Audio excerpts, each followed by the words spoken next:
بسم الله الرحمن الرحيم. مولانا مدحوينه سعيد عبد الله الدني maanta waa taariikhdu tahay 8 January 2024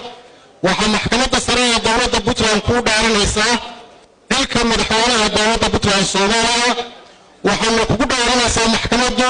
kitaabka Ilaahay waxaadna maraysaa daarta dastuuriga ah ee ku cad qodobka 130 dastuurka dowladda Puntland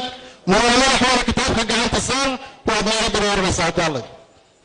waxaan ku dhaaranayaa magaca Ilaahay inaan ku dhaqmo diinta Islaamka dastuurka dalka Puntland iyo qawaaniintiisa dhowro xilka laga dhiibay daacadnimo guto dalka iyo dadkiisana lilaahi ugu adeego Allah ku fududeeyo wabillahi tawfiiq